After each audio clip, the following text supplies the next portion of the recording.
우리 95장 말씀이죠. 95장 말씀 함께 보겠습니다. 우리 2절 말씀 함께 읽죠. 2절 말씀 시작. 우리가 감사함으로 그 앞에 나아가며 시를 지어 즐거이 그를 노래하자. 감사함으로 그 앞에 나아가며 제목으로 함께 보겠습니다. 오늘 보는 시편 95편은 이스라엘 추수 감사절인 장막절 예배에서 사용된 찬양시입니다. 또한 여호와의 위대하심을 확인할 때면 언제나 불렀던 시편입니다. 기자는 하나님의 백성들이 창조주이시며 통치자여 목자이신 여호와 하나님을 감사하며 찬양하는 예배의 자리로 나오도록 초청하고 있습니다. 또한 출애굽한 이스라엘 백성들이 광야에서 하나님을 반역한 일을 교훈 삼아 우리도 똑같은 죄를 범하지 않도록 권면합니다. 따라서 시편 95편 말씀 앞에서 오늘 우리의 모습이 어떠한지 살펴보아야 합니다. 만일 우리가 우리 이스라엘 백성들처럼 믿음이 없어서 완악하여 하나님을 근심케 한다면 회개하고 마음을 새롭게 해야 합니다. 그리고 올 한 해 동안 구원의 반석이시며 목자이신 하나님이 우리를 어떻게 인도하셨는가를 그 해세들을 생각하면서 시와 찬양과 악기로 감사 찬양할 수 있기를 기도합니다. 제1부 감사함으로 그 앞에 나아가며 1절에서 7절 상반절입니다. 1절을 우리 함께 읽어보죠. 시작.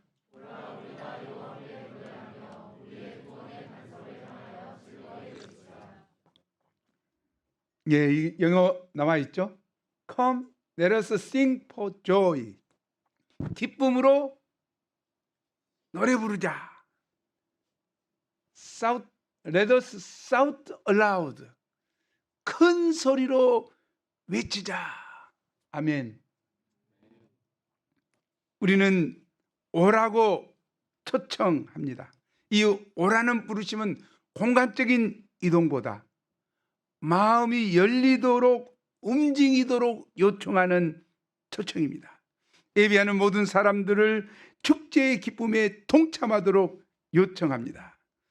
많은 사람이 자기 문제에 빠져 있어서 좀처럼 하나님을 찬양하지 못합니다. 현실적인 문제가 너무 커서 자신과 현실만을 바라보면 별로 찬양하고 싶지 않습니다. 4,000명이 넘는 코로나 현 상황, 건강 문제, 물질 문제, 장래 문제, 자녀들 문제만 바라보면 마음이 답답해 옵니다. 그러나 눈을 들고 마음을 열어 하나님을 바라보고 적극적으로 자리에서 일어나서 하나님께 나아가자고 외칩니다. 예배의 자리로, 찬양의 자리로 나아가자고 권면합니다. 우리에게는 하나님을 찬양해야만 하는 충분한 이유가 있습니다. 오라, come. 우리는 내 영혼을 향해서도 외쳐야 합니다. come. 마음을 열어라. 하나님을 찬양해라. 다른 사람과 공동체를 향해서도 적극적으로 초청해야 합니다. 자, 오세요. 함께 노래하며 외칩시다. 하나님을 찬양합시다. 할렐루야. 옆에 사람에게 정말 할렐루야 외치도록 마음을 열으라고 이야기하세요. 구원의 반석이란 어떤 풍파와 거센 물결이나 폭풍우 속에서도 부서지지 않는 견고한 바위입니다. 그 구원의 반석은 우리 인생을 어떤 고난이나 역경이나 위기나 어려움 속에서도 능히 구원해 주시는 바위입니다. 우리가 구원의 반석 위에 나의 인생을 세울 때 어떤 상황과 조건 속에서도 흔들리지 않는 견고한 인생의 집을 세울 수 있습니다. 다윗은 노래했습니다. 우리도 함께 노래해보죠. 시편 18편 2절 함께 시작. 여호와는 나의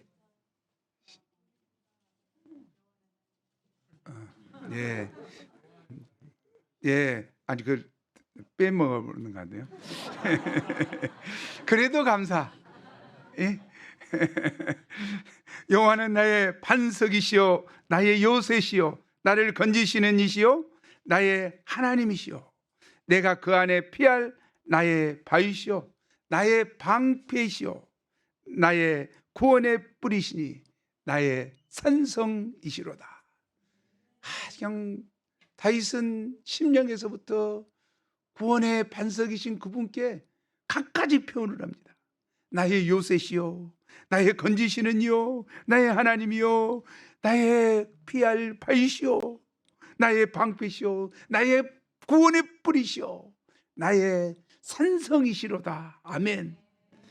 이 구원의 반석 되신 하나님은 우리 성도들이 그 앞에 나가 노래하며 즐거이 외치며 찬양 드리기에 합당하신 분이십니다. 이 시간 우리가 비록 마스크를 쓰고 있지만 입을 다물지 말고 큰 소리로 외쳐 노래하며 하나님을 찬양하기를 기도합니다. 2절 우리가 감사함으로 그 앞에 나아가며 시를 지어 즐거이 그를 노래하자. 우리가 하나님 앞에 나아갈 때 어떤 자세로 나아가야 합니까? 감사함으로 그 앞에 나아가라고 권합니다. 원망과 불평과 짜증스러운 마음으로 억지로 나간다면 하나님께서 어찌 그 예배를 받으시겠습니까? 어찌 하나님이 우리 가운데 임재하실 수 있겠습니까? 그러나 감사함으로 그 앞에 나아간다면 하나님께서 얼마나 기뻐하시겠습니까? 시편 50편 23절은 말합니다. 저건 있네요. 시작.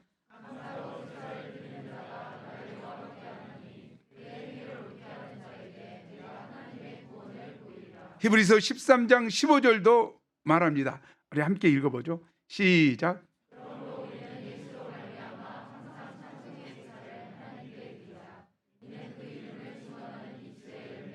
예수로 말미암아 항상 찬미 제사를 하나님께 드리자. 이것이 그 이름을 증가하는 우리 입술의 열매니라. 아멘. 감사와 찬미의 제사로 예배드리는 것이 하나님께서 진정 기뻐하시는 예배자의 모습입니다. 우리가 추수감사절을 맞이하여 하나님께서 지난 한 해 동안 내게 베푼 은혜를 기억하고 구체적인 감사 제목을 찾고 감사로 예배드리는 것은 참으로 중요합니다. 하나님께서 내게 그 많은 복을 베풀어 주셨음에도 불구하고 이를 당연한 것으로 여기고 내게 없는 것들을 생각하며 하나님께서 내게 무엇을 해주었는가 따진다면 하나님께서 얼마나 섭섭하시겠습니까? 하나님께서 우리를 축복해 주고 싶으시겠습니까? 아무리 작은 것일지라도 당연하게 여기지 않고 하나님의 베푸신 사랑과 은혜를 감사하는 것이 성도가 가져야 할 마땅한 자세입니다. 그리고 우리가 할 수 있는 시와 찬양과 악기 등 모든 것을 다 동원해서 손뼉을 치며 몸을 흔들며 환호성을 지르며 적극적으로 하나님께 영광을 돌리고 찬양해야 합니다. 할렐루야. 오늘 할렐루야가 많이 나오는데 우리가 헤세드 감사 오행시를 써서 그냥 기쁨교회에 올라온 거 보니까 그냥 내가 이렇게 쓸 수 있을까? 그래서 두 편만 소개해 보겠습니다. 오늘 때죠. 헤이요 헤이요 목청을 높여 헤세드 주님의 은혜를 노래하며 세게 손뼉을 치며 드럼을 힘차게 두들기며 감사하며 노래하며 춤을 추며 일생 사랑하며 살래요 주님. 또 다시 하나만 더. 헤어나올 수 없는 그 맛, 세상이 줄 수 없는 그 맛, 들은 그 커피처럼 부드러운 예수님의 긍휼, 감자탕처럼 따뜻한 예수님의 은혜, 사골국처럼 진한 예수님의 사랑. 와, 이적을 여기 뭐 감자탕이 나오고 드럼커피가 나오고 사골국이 나오고, 이거 나 깜짝 놀랐어요. 어떻게 이럴 수가 있어? 윤평화 목자님이 그렇게 했어요. 진짜. 야, 드림커피만 나는 먹기를 그냥 뭔 드림커피만 먹냐 그랬더니 드림커피처럼 부드러운 하나님의 꿈. 드립이요. 드림이 아니라 나한테 준다는 이야기가 아니고 주님께 드립. 예. 야, 진짜 은혜로운 것 같아요. 이런 얼마나 기쁨 여회가 기쁨이 충만해요. 양들도 다 막 써서 올리니까 아이고 정말 셀 수 없는 주님의 은혜. 다윗은 하나님의 언약궤가 들어올 때 어린아이처럼 춤을 추며 하나님을 찬양했습니다. 하나님께 대한 감사를 구체적으로 시를 써서 찬양을 드렸습니다. 주옥 같은 시편들이 주로 다윗에 의해서 쓰여졌습니다. 그런데 다윗에게 꼭 좋은 일만 있었던 것은 아니었습니다. 사망의 음침한 골짜기를 지날 때도 있었고 기가 막힌 웅덩이와 수렁에 빠져 있을 때도 있었습니다. 그러나 그는 절망에 빠져 있지만은 않았습니다. 그는 적극적으로 하나님께 나아갔고 하나님께 노래와 찬송을 올려드렸고 구원의 반석이 되신 하나님께 기도했으며 찬양 드렸습니다. 이로 인해 더욱더 하나님과 깊은 영적 관계성을 맺은 것입니다. 예수님을 통해서 받은 그 큰 구원의 은혜를 덧입은 우리도 얼마든지 하나님께 노래할 이유가 있습니다. 이왕 노래할 것이면 즐겁게 크게 외쳐 노래해야 합니다. 사탄은 찬양과 기도, 성경 있는 소리를 가장 싫어합니다. 반면에 우리 하나님은 이것을 기뻐합니다. 찬양을 기뻐합니다. 부르짖어 기도하는 것을 기뻐합니다. 우리가 성경을 읽을 때 하나님은 기뻐합니다. 우리가 적극적으로 이를 행할 수 있기를 기도합니다. 그러면 우리가 여호와 하나님을 이처럼 찬양해야 할 이유가 무엇입니까? 3절에서 5절이죠. 함께 읽어보죠. 함께 읽겠습니다. 시작.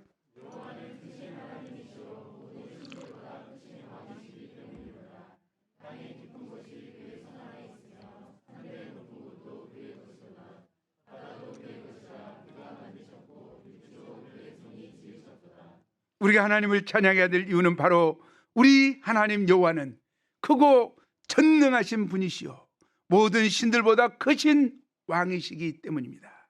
하나님은 높은 산을 조성하셨고 그리고 장엄하고 광대한 자연을 만드시고 자신의 높고 위대하심을 친히 드러내셨습니다.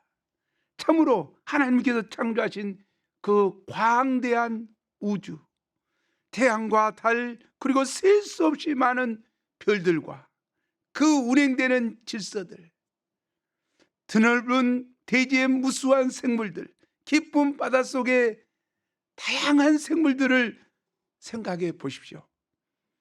여호와 하나님은 얼마나 크신 분이신지요. 시편 8편에 보면 여호와 우리 주여, 주의 이름이 온 땅에 어찌 그리 아름다운지요. 주의 영광이 하늘을 덮었나이다. 주의 손가락으로 만드신 주의 하늘과 주께서 베풀어 두신 달과 별들을 내가 보니. 시편 기자는 감동했습니다. 하늘을 올려로 밤하늘에 수많은 별들을 바라보며 천억 개 은하계 속에 한 은하계에 천억 개 별이 있다는데 천억 개나 되는 그 많은 은하계를 보이지 않지만 우리 눈으로 안 보이죠. 그 수많은 별들을 보며 우간다 가면 참 항상 느낀 것이 그예요. 밤에 나가서 별을 보면 별이 이렇게 많고 왜 우리나라는 별이 없죠? 어디다 별 다 치워버렸는가? 별들이 대통령을 하니까 그냥 다 이렇게 돼버린가? 뭐예요 지금? 우리나라는 별이 없어요. 그럼 우간다는 왜 다른 세계사 것처럼 캄캄하니까. 정말 캄캄해도 감사. 예.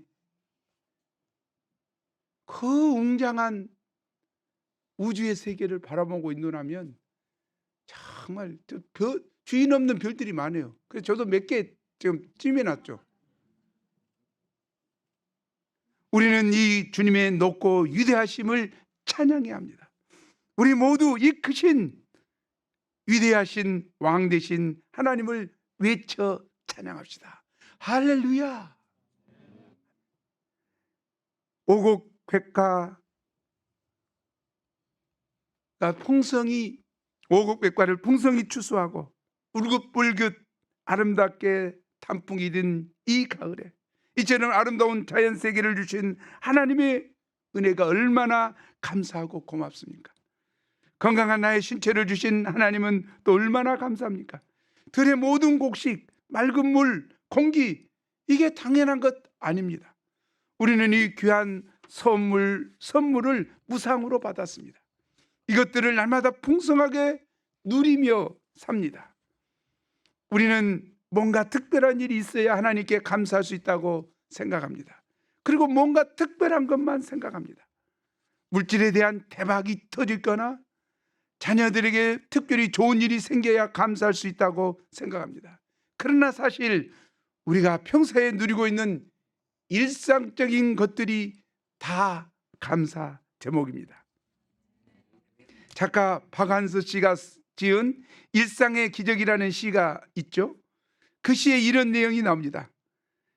갑자기 허리가 뻐근했다. 자고 일어나면 낫겠거니 대수롭지 않게 여겼는데 웬걸 아침에는 침대에서 일어나기조차 힘들었다. 그러자 하룻밤 사이에 사소한 일들이 굉장한 일로 바뀌어 버렸다. 허리를 굽혀 세수하기, 바닥에 떨어진 물건을 줍고 양발을 씻는 일, 기침을 하는 일, 앉았다가 일어나는 일이 내게는 더 이상 쉬운 일이 아니었다. 중국 속담이 떠올랐다. 기적은 하늘을 날거나 바다 위를 걷는 것이 아니라 땅에서 걸어 다니는 것이다. 아프기 전과 후가 이렇게 명확하게 갈리는 게 몸의 신비가 아니고 무엇이랴. 소소한 일상이 기적이라는 것을 깨달았을 때는 대개는 너무 늦은 뒤라는 점이 안타깝다. 건강하면 다 가진 것이다. 오늘 또 일상에 감사하며 살자.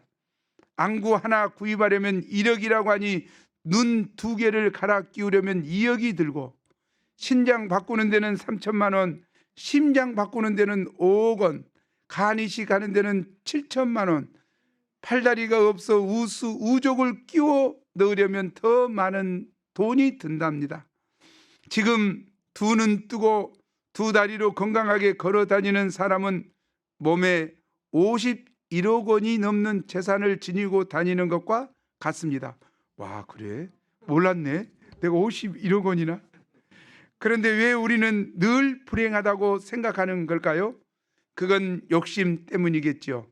감사하지 못하는 사람에게는 기쁨이 없고, 감사하지 못하는 사람에게는 기쁨이 없고, 기쁨이 없으면 결코 행복할 수 없습니다.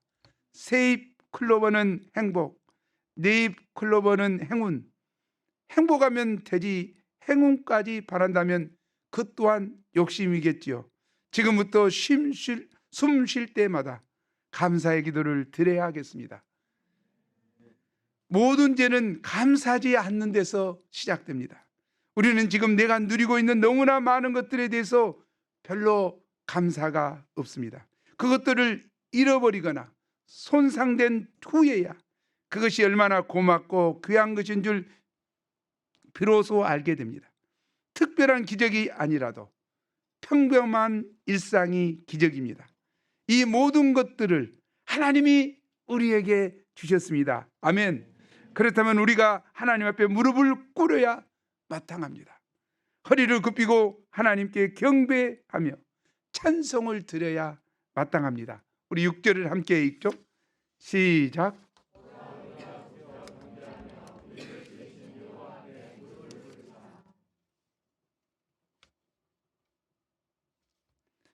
시편 기자는 다시 한번 우리가 굽혀 경배하며 우리를 지으신 여호와 앞에 무릎을 꿇자, 오라, 우리를 경배의 자리로 초청합니다. 경배는 주되신 분에게 영광과 찬양을 돌리며 절하는 행위입니다. 곧 하나님께 영광과 찬양을 높여드리며 하나님 앞에 나아가 겸손히 무릎을 꿇는 것입니다. 무릎을 꿇는다는 것은 그분 앞에 절대 복종하겠다는 뜻입니다. 하나님을 높이고 그분 앞에 온전히 복종하는 자세가 바로 진정한 경배이자 참 예배입니다. 이것이 피조물로서 그의 백성으로서 우리가 하나님께 마땅히 드려야 할 기본 자세입니다. 우리의 예배 자세는 어떠합니까? 혹여나 우리가 하나님 앞에 목을 뻣뻣이 세우고 무릎을 꼬고 팔짱을 끼고 핸드폰을 만지작거리며 하나님 앞에 거만하게 예배하고 있지는 않습니까? 만약 하나님께서 이곳에 계신다는 것을 믿는다면 경외심으로 하나님을 높이며 무릎을 꿇고 그분 앞에 겸손히 조아려야 하지 않겠습니까? 저희가 경외심과 두려움으로 하나님 앞에 나아가 예배하는 참된 예배를 드릴 수 있기를 기도합니다. 또 온라인으로 예배를 드릴 때에도 대면 예배와 마찬가지로 우리의 경외심과 헌신된 마음으로 하나님께 경배 드려야 합니다. 아무리 다른 사람이 보고 있지 않다고 해도 잠옷바람으로 혹은 누워서 스마트폰 화면만 빼꼼히 쳐다보면서 그것을 예배 드리는 것이라고 말할 수 있을까요? 환경에 따라서 마음가짐이나 태도가 달라지고 항상 쉽고 편한 쪽으로 기울어지는 것은 사람의 심리인 것은 이해가 됩니다. 하지만 우리는 예배 받으신 하나님을 생각하고 영과 진리로 경외함으로 드려야 합니다. 우리 에스더 목자님은 예배 드릴 때 집에서 온라인으로 드릴 때 어떻게 한다고 했습니까? 지난번 소감에 나왔죠. 대면 예배 가듯이 집안을 다 청소하고 화장을 예쁘게 하고 옷도 이쁜 옷으로 갈아입고 예배를 드린다고 했어요. 얼마나 하나님 기뻐하시겠어요. 그건 예배를 다른 사람 눈치 보고 예배 드리는 거 아니고 정말 하나님께 드리는 것이죠. 하나님께. 오히려 더 좋다고 하잖아요. 마음대로 손 못 들고 마음대로 악 못 쓰는데 그냥 자기 혼자 있으면서 그냥 손도 들고 악도 쓰고 하면서 그냥 예배하고 찬양한다는 거야. 하나님이 기뻐 받으시는 예배죠. 그런데 어떤 사람은 어쩌습니까?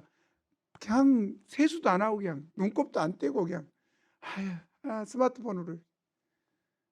아멘. 그리고 담임 목자 잘 전한다고 좀 아멘 하고 있어 지금. 아멘. 우리가 예배 드리는 자세, 하나님 앞에 드리는 것이죠. 예배는 하나님께 드리는 것이죠. 우리 자세를 새롭게 해야 될 것 같습니다. 그러면 왜 우리가 하나님을 경배해야 하며 여호와 앞에 무릎을 꿇어야 합니까? 7절 상관절이죠. 7절 상관절 함께 읽겠습니다. 시작.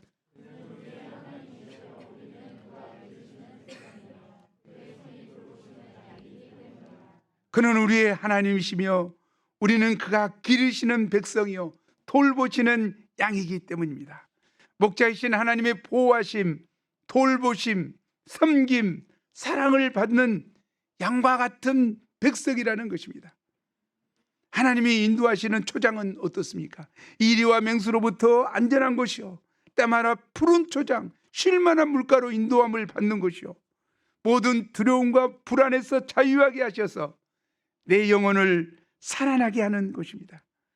이 하나님이 바로 우리 하나님이시오 우리의 목자가 되셔서 우리를 기르시고 돌보시고 지켜주시며 생명의 길로 인도하시는 분이십니다. 우리는 그분의 양이요 그분의 백성입니다. 아멘.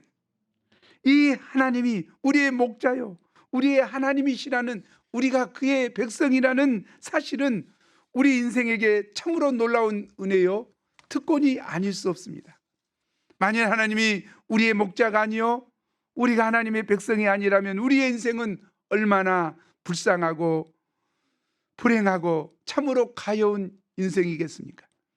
우리는 탈북자들의 간증을 통해서 자유를 철저히 짓밟히고 통제와 주체 사상으로 세뇌 교육을 받고 눌러 지내는 북한 동포들을 생각할 때 참으로 사람이 어떤 체제 통치하에 사느냐에 따라서 그 인생이 완전히 달라지는 것을 배우게 됩니다. 하물며 우리가 죄와 허물로 죽어서 사탄의 종노릇하며 갇혀 지내는 본질상 진노의 자식으로 사는 삶과 하나님의 초장에서 하나님의 보호하심과 돌보심을 받는 은혜로운 삶은 더 말할 나위 없이 절대 비교 불가의 삶입니다. 비교가 안 돼요. 사단 마귀의 종노릇하며 지옥 같은 인생을 사는 삶과 하나님의 은혜 안에서 참 자유를 누리고 사는 삶이 비교될 수가 없죠. 다윗은 이 하나님을 목자로 삼고 그분의 인도함을 받는 삶이 얼마나 행복하고 축복된 삶인가를 시편 23편에서 고백하고 노래하고 있습니다. 우리 시편 23편을 1절에서 6절까지 한번 다 읽어보죠. 한번. 시작.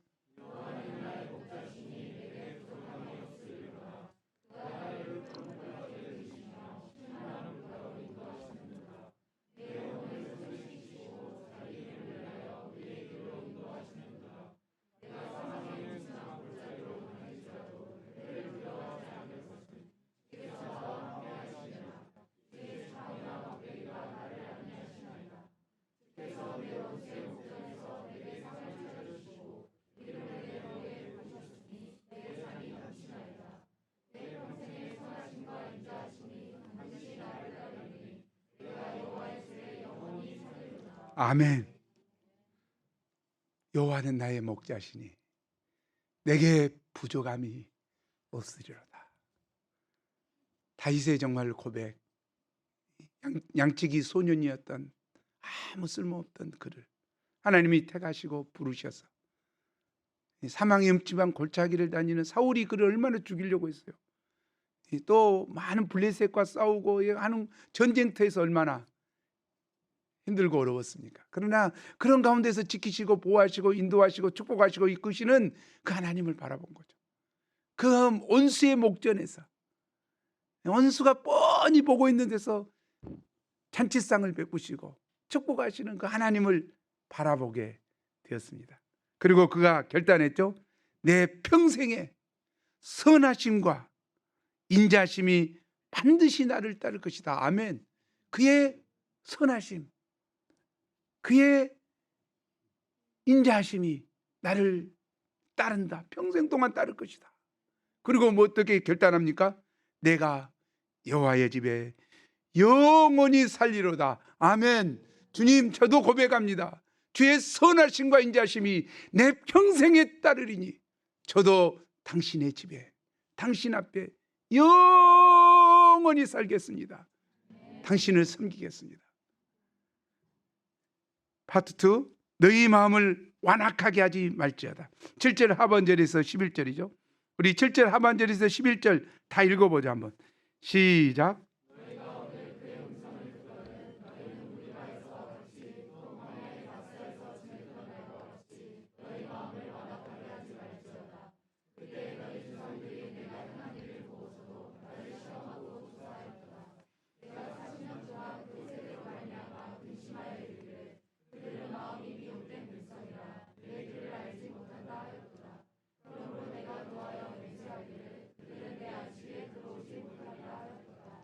그 백성들은 그의 초장에 거하게 하시고 그의 손으로 돌보시는 목자 되신 하나님을 찬양하고 감사하며 순종하는 삶을 살아야 마땅했습니다. 그런데 하나님께서 소유 삼으시고 그의 백성 삼으신 이스라엘 백성들은 하나님을 얼마나 근심하게 했습니까? 그 백성들이 광야 40년 동안 하나님을 근심하게 하며 노엽게 하였다고 말합니다. 하나님은 10가지 재앙과 홍해를 가르시는 기적을 통해서 그들을 바로 애국 군대의 속박에서 구원해 내시고 광야 40년 동안 그들을 불기둥 구름기둥으로 인도하여 주셨습니다. 또한 굶주린 그들에게 날마다 만나로 배불리 먹이시고 초자연적으로 신발과 옷이 헤이지 않게 하셨습니다. 고기 먹고 싶다고 하면 바람으로 메추라기를 진에 쌓이도록 보내주시고 목마를 때 반석에서 생수가 샘솟게 하셨습니다. 이런 온갖 은혜에도 불구하고 그들은 하나님의 음성에 순종하기보다 조금만 어려우면 심한 불평과 원망을 멈추지 않고 그 마음을 완악하게 하였습니다. 구체적으로 그들은 무리바에서와 광야의 마사에서 지냈던 것과 같이 하나님 앞에 완악하게 행했습니다. 마사 사건은 홍해가 갈라지고 난 홍해 도하 사건 바로 위에 일어난 사건입니다.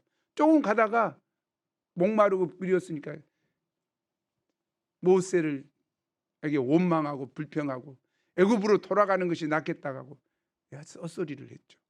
지질이 구원해 놓으니까.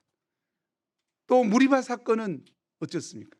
무리바 사건은 40년이 지났을 때, 출애굽한 지 40년이 지났을 때 가나안을 입성을 바로 앞두고 나서 일어난 사건이에요. 그때 또 목마르니까 모세에게 돌로 치려고 오고 하나님은 우리 가운데 계신가 안 계신가 막 의심하고 지금 오늘 아침에 못 먹었어. 하늘에서 내린 만나 먹었어. 지금 구름기둥 길구름이 어째 인도하고 있어. 그럼 하나님 계신 거예요 안 계신 거예요? 그런데도 그냥 의심하고 원망하고 이게 굉장히 심각한 이야기죠. 이 두 사건은 뭡니까? 광야 생활 시작부터 광야 생활 끝날 때까지 이스라엘 백성들이 변함이 없었다는 거죠. 그 사건에 뭐가 있다는 거예요? 원망하고 불평하고 불신하고 하나님께 쓴뿌리를 뿜고 이렇게 지냈다는 거예요. 얼마나 하나님께서 날마다 만나를 내리시고 기둥으로 인도해 주시는데 신발 가게 가서 지기들이 신발 안 샀어? 안 샀어. 옷 저도 1년에 한 번 꼭 입는데 회의지 않아 지금 초자연적인 안 입으니까 그죠? 아니 근데 그 애들은 날마다 입으면서도 옷이 회의지 않았다니까. 초자연적 40년 동안 옷을 입었어요. 그 한 벌을. 그런 사람 있어요? 이 기적 같은 일이에요. 그럼에도 불구하고 조금만 어려우면 원망 불평을 했다는 거죠. 40년 동안 반복하여 하나님을 대적하고 불순종하며 불평 원망하는 그 백성들의 삶을 볼 때 과연 하나님의 백성으로서 자격 있는 백성인가 의구심이 듭니다. 하나님은 그들에 대해서 그들은 마음이 미혹된 백성이라 내 길을 알지 못한다고 하셨습니다. 그리고 그들에 대하여 맹세하여 내 안식에 들어오지 못하리라 하실 정도로 분노했습니다.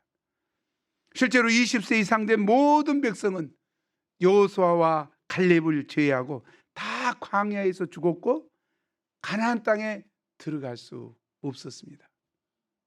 참 심각한 이야기예요. 아니 근데 왜 시편 기자는 광야 40년간 하나님께 불평과 원망을 일삼고 불신하여 하나님을 완악하게 대적한 사건을 지금 찬양해라고 하면서 이렇게 이것을 회상하고 있는 것일까요? 그것은 오늘 예배에 참석하고 있는 이스라엘 백성들의 모습이 과거 광야 시절에 하나님을 완악하게 대적했던 모습과 같았기 때문입니다. 같아질 수 있다는 것이죠. 그들은 택한 백성 삼아주신 하나님 앞에 마땅히 감사함으로 노래하며 경배하며 하나님께 복종하는 자세를 가지는 대신에 도리어 불평하며 원망하며 그 마음이 굳어지고 딱딱해져서 도무지 하나님을 찬양하지 않고 무릎 꿇고 경배하고 싶어 하지도 않았습니다. 도리어 완악해져서 하나님과 다투고자 하고 시험하는 자세로 하나님을 근심케 하였습니다. 이런 완악한 마음은 하나님께서 가장 싫어하는 죄악입니다. 유혹을 받아 잠시 죄를 짓고 나태와 안일로 하나님께 무관심하고 잠시 세상의 즐거움에 빠지는 것은 그나마 괜찮죠. 왜냐하면 곧 죄에서 돌이켜 회개하면 하나님께서 기꺼이 용납해 주시고 용서해 주시기 때문입니다. 그러나 하나님을 향해 불평과 원망과 쓴뿌리가 굳어져서 마음이 완악해지고 딱딱해지는 것은 매우 위험한 영적인 상태입니다. 내 안식에 들어오지 못하리라. 이게 무서운 말이에요. 정말 이런 상태에서는 돌이켜야 돼요. 기자는 이러한 백성들을 향하여 안타까운 마음으로 이 시편을 쓰고 있습니다. 그들이 어찌하든지 하나님을 찬양하는 자리로, 감사하는 자리로, 예배의 자리로, 그리고 순종의 자리로 나오도록 강권하는 마음으로 외칩니다. 오라, come, 오라, 예배하자, 노래하자, 찬양하자. 그리하여 40년간 하나님을 대적하는 그 조상들이 범했던 원망과 불신의 완악한 자리에서 돌이켜 다시 하나님이 원하시는 믿음과 감사와 찬양과 경배의 자리로 나오도록 그 백성들을 향하여 간절히 외치고 있는 것입니다. 우리가 어떻게 그 자리에 다시 설 수 있습니까? 먼저 하나님께서 내게 베풀어 주신 은혜를 기억하고 감사하여 다시금 하나님 앞에 찬양과 감사와 경배의 자리로 나아가는 것입니다. 데살로니가전서 5장 18절 말씀처럼 범사에 감사하라. 이것이 그리스도 예수 안에서 너희를 향하신 하나님의 뜻이니라. Give thanks in all circumstances. All circumstances. 모든 상황에서 어떠한 경우에서도 Give thanks. 감사하라. 하나님께 감사하라.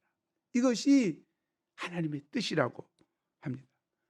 우리가 정말 완악함을 이기기 위해서는 평소의 삶에서 감사해야 됩니다. 작은 일에 감사하는 것, 이것이 너무 중요합니다. 그렇지 않으면 정말 마음이 완악해져요. 감사를 모르는 백성, 악한 백성입니다. 우리가 감사해야 돼요. 조진 환경에서 감사돼요. 왜? 하나님은 합력하여 선을 이루시기 때문에. 지금 형편만 보지 마. 광야에 조금 어려운 것만 보지 마. 그걸 통하여 우리를 빚으시고 합력하여 선을 이루실 더 큰 은혜를 주실 하나님을 바라보고 우리가 감사해야 되죠. 오늘 감사 찬송 얼마나 좋습니까? 감사 찬송 너무 좋았어요. 정말 장미꽃, 길가의 장미꽃에 감사. 뭐에도 또 감사? 장미꽃에 가시도 감사. 찔리지만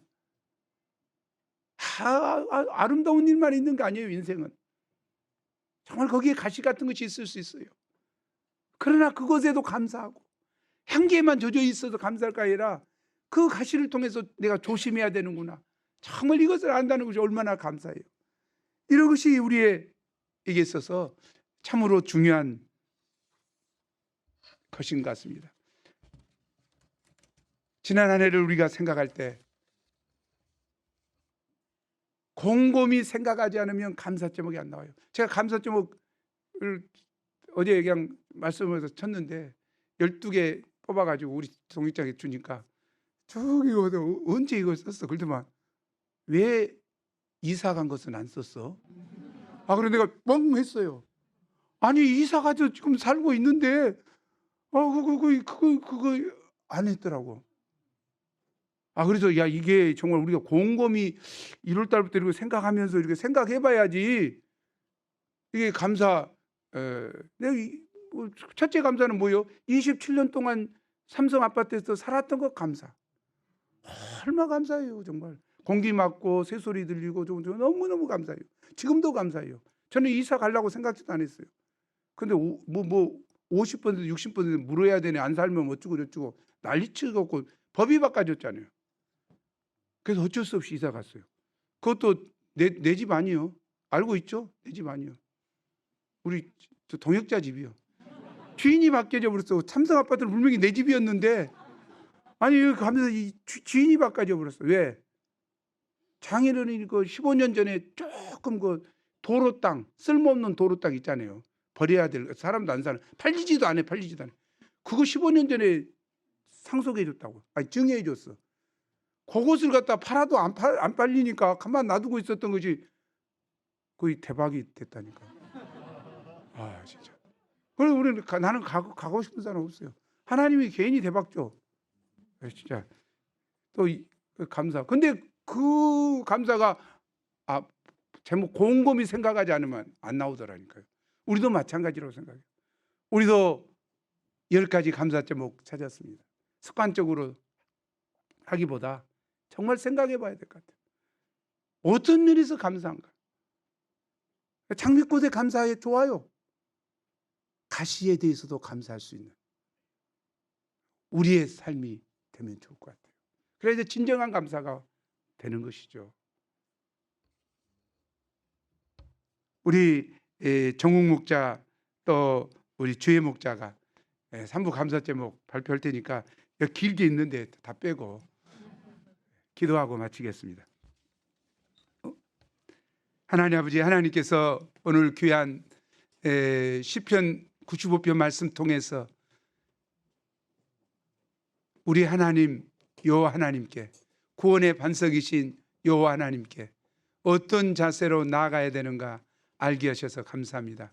저희를 기르시고 저희를 돌보시는 하나님께 저희가 즐거이 기쁨으로 소리쳐 감사하며 모든 악기를 동원하여 감사하며 시를 지어 감사해야 됨을 다시 한번 깨닫습니다. 하나님 아버지, 내게 주어진 모든 은혜가 당연한 것 아닌 것을 알게 하시고 적극적으로 범사에 감사하는 저희가 되게 도와 주십시오. 감사함으로 더욱 축복을 받아 누리는 저희 형제자매들이 되게 축복해 주십시오. 감사하고 예수 이름으로 기도합니다.